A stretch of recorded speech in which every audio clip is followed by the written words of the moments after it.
नमस्कार दोस्तों, मैं सुनील कुमार अपने नए YouTube चैनल न्यू प्रगति ट्यूटोरियल में आप लोगों का हार्दिक अभिनंदन करता हूं।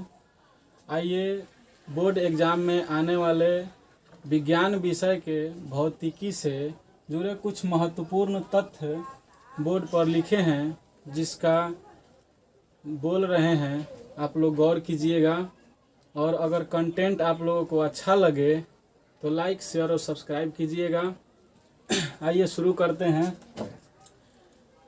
फिजिक्स का प्रथम चैप्टर है प्रकाश का प्रवर्तन, जिसमें पहला पॉइंट है कि फिजिक्स की उत्पत्ति ग्रीक भाषा के फ्यूसिस शब्द से हुई है, जिसका अर्थ जानना होता है, और फिजिक्स के पिता सर आइजक न्यूटन और अल्बर्ट आइंस्टाइन को माना जाता है। आइए नेक्स्ट पॉइंट अब हम देखते हैं। प्रकाश तो कहा जाता है कि प्रकाश एक ऐसा भौतिक कारक है जिसकी सहायता से हम किसी वस्तु को स्पष्ट देख पाते हैं, और प्रकाश का चाल 3 × 10⁸ मीटर प्रति सेकंड होता है। प्रकाश फोटोन के कणों का बना होता है। नेक्स्ट पॉइंट है, प्रकाश का सबसे अच्छा स्रोत पृथ्वी पर सूर्य है, जिसमें हाइड्रोजन और हीलियम के नाभिकीय संलयन द्वारा ऊर्जा का उत्सर्जन होता है, और सूर्य के प्रकाश को पृथ्वी पर पहुंचने में 8 मिनट 20 सेकंड तथा चंद्रमा के प्रकाश को पृथ्वी पर पहुंचने में 1 मिनट 3 सेकंड का समय लगता है। आइए नेक्स्ट अब देखते हैं प्रदीप्त या दीप्तिमान वस्तु, यानी कि वैसा वस्तु जिसमें खुद का प्रकाश हो और वह खुद के प्रकाश से प्रकाशित हो, तो उसे प्रदीप्त या दीप्तिमान वस्तु कहते हैं। जैसे में सूर्य और तारे होते हैं। इसके बाद आता है अप्रदीप्त वस्तुएं, यानी कि वैसे वस्तु जिनमें खुद का प्रकाश नहीं हो और वे दूसरे के प्रकाश से प्रकाशित होते हैं, तो उन्हें अप्रदीप्त वस्तु कहते हैं। जैसे में हमारा चंद्रमा होता है। इसके बाद हमारा नेक्स्ट पॉइंट है कि जब प्रकाश किसी सरल रेखा में गमन करती है तो उन्हें किरण कहा जाता है, तथा किरणों के समूह को किरण पुंज कहा जाता है। किरण पुंज मुख्यतः 3 प्रकार का होता है, जिनमें अपसारी, समानांतर तथा अभिसारी किरण पुंज होते हैं। आइए अब अपसारी किरण पुंज देखते हैं, यानी कि वैसे किरण पुंज जो एक बिंदु से निकलकर अलग अलग दिशाओं में फैल जाते हैं, तो उन्हें अपसारी किरण पुंज कहते हैं। अब नेक्स्ट समानांतर किरण पुंज, यानी कि वैसे किरण पुंज जो एक दूसरे के समानांतर गति करते हैं, तो उन्हें समानांतर किरण पुंज कहा जाता है। तथा तीसरा हमारा अभिसारी किरण पुंज, यानी कि वैसे किरण पुंज जो अलग अलग दिशाओं से आकर एक बिंदु पर मिलते हैं या मिलते हुए प्रतीत होते हैं, तो उन्हें अभिसारी किरण पुंज कहा जाता है। चलिए नेक्स्ट देखते हैं पारदर्शी पदार्थ, यानी कि वैसा पदार्थ जिससे प्रकाश की किरण एक दिशा से दूसरे दिशा में चली जाए, उसे पारदर्शी पदार्थ कहते हैं। जैसे कांच, जल और वायु होता है। नेक्स्ट देखते हैं अपारदर्शी पदार्थ, यानी कि वैसा पदार्थ जिससे प्रकाश की किरण एक दिशा से दूसरे दिशा में नहीं जाए, उसे अपारदर्शी पदार्थ कहते हैं। जैसे पेंट, धातु की प्लेट इत्यादि।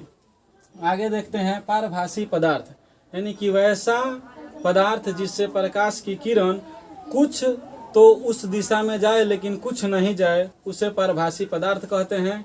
जैसे तेल लगा हुआ कागज, घिसा हुआ कांच इत्यादि होता है।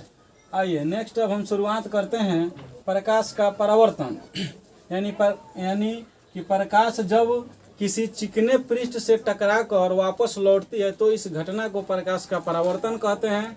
जिसमें दिखाया गया है कि प्रकाश के परावर्तन में एक दर्पण होता है, जिससे आने वाली किरण को आपतित किरण तथा जाने वाली किरण को परावर्तित किरण कहते हैं, जो यहाँ पे है, और इसके बीच में अभिलंब को दर्शाया जाता है।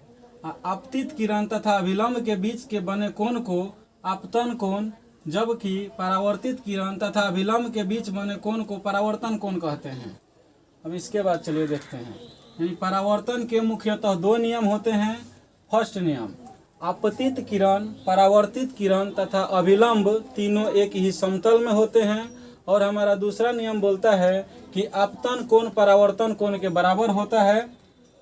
अब नेक्स्ट हमारा पॉइंट है प्रतिबिंब, यानी किसी बिंदु स्रोत से आती प्रकाश के किरणें दर्पण से परावर्तन के बाद जिस बिंदु पर मिलती है या आती हुई प्रतीत होती है तो उसे प्रतिबिंब कहते हैं। चलिए नेक्स्ट देखते हैं कि प्रतिबिंब दो प्रकार का होता है, वास्तविक प्रतिबिंब और काल्पनिक प्रतिबिंब। वास्तविक प्रतिबिंब होता है कि प्रकाश की किरण जब दर्पण से परावर्तन के बाद जिस बिंदु पर आकर मिलती है उसे वास्तविक प्रतिबिंब कहते हैं, तथा प्रकाश की किरण जब दर्पण से परावर्तन के बाद मिलती हुई केवल प्रतीत होती है तो उसे काल्पनिक प्रतिबिंब कहते हैं। नेक्स्ट अब हमारा पॉइंट है समतल दर्पण की विशेषताएं, यानी कि समतल दर्पण में क्या क्या होता है उसकी विशेषता अब हम देखेंगे, जिसमें हमारा पहला पॉइंट है कि समतल दर्पण में प्रतिबिंब दर्पण के पीछे बनता है। उसके बाद दूसरा पॉइंट है कि प्रतिबिंब का आकार जो होता है वो वस्तु के आकार के बराबर होता है। तीसरा पॉइंट है कि प्रतिबिंब पार्श्विक रूप से उल्टा होता है, अर्थात कहने का मतलब हुआ कि दायां का बायां और बायां का दायां केवल दिखाई देगा समतल दर्पण में।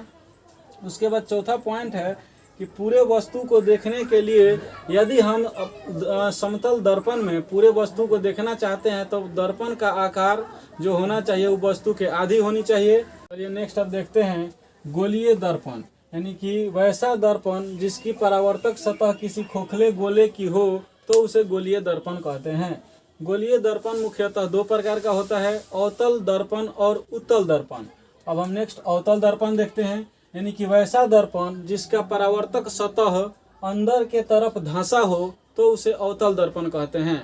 और दूसरा हमारा है उत्तल दर्पण, यानी कि वैसा दर्पण जिसका परावर्तक सतह उठा हुआ हो उसे उत्तल दर्पण कहते हैं, जो चित्र यहाँ पे दिखाया गया है। इसमें हमारा नेक्स्ट पॉइंट है कि दर्पण में फोकस दूरी जो होता है वक्रता त्रिज्या के आधी तथा वक्रता त्रिज्या जो होती है फोकस दूरी के दुगनी होती है। यह पॉइंट बहुत इंपॉर्टेंट है जो बार बार एग्जाम में देखा जाता है। नेक्स्ट हमारा पॉइंट है अवतल दर्पण का उपयोग, यानी अवतल दर्पण का उपयोग हम गाड़ी के हेडलाइट में तथा सर्च लाइट में एवं हजामती दर्पण तथा रोगियों के जांच में डॉक्टरों द्वारा नाक कान के गला के जांच करने में किया जाता है। नेक्स्ट है हमारा उत्तल दर्पण का उपयोग। उत्तल दर्पण का उपयोग गाड़ी के साइड मिरर में तथा स्ट्रीट लाइट में किया जाता है। नेक्स्ट अब पॉइंट है कि अवतल दर्पण की वक्रता त्रिज्या तथा फोकस दूरी ऋणात्मक होती है, जबकि उत्तल दर्पण की वक्रता त्रिज्या तथा फोकस दूरी धनात्मक होती है। आइए अब नेक्स्ट देखते हैं दर्पण सूत्र।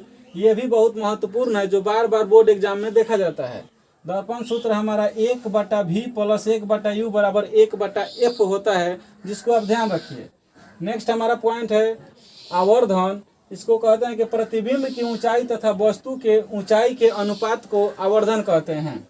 नेक्स्ट आवर्धन बराबर जो हमारा सूत्र होता है कि प्रतिबिंब की ऊंचाई बटा में वस्तु की ऊंचाई, या इसे हम h' कह सकते हैं। आइए दोस्तों, अब हमारा पहला चैप्टर भौतिकी का समाप्त हुआ। इतना को ही अगर आप ध्यान से रखें तो बोर्ड के एग्जाम में आपका परफॉर्मेंस बेहतर हो सकता है। और अगर ये आपको अच्छा लगा हो तो आप चैनल को सब्सक्राइब कीजिए, शेयर कीजिए अपने दोस्तों के पास और लाइक कीजिए। धन्यवाद।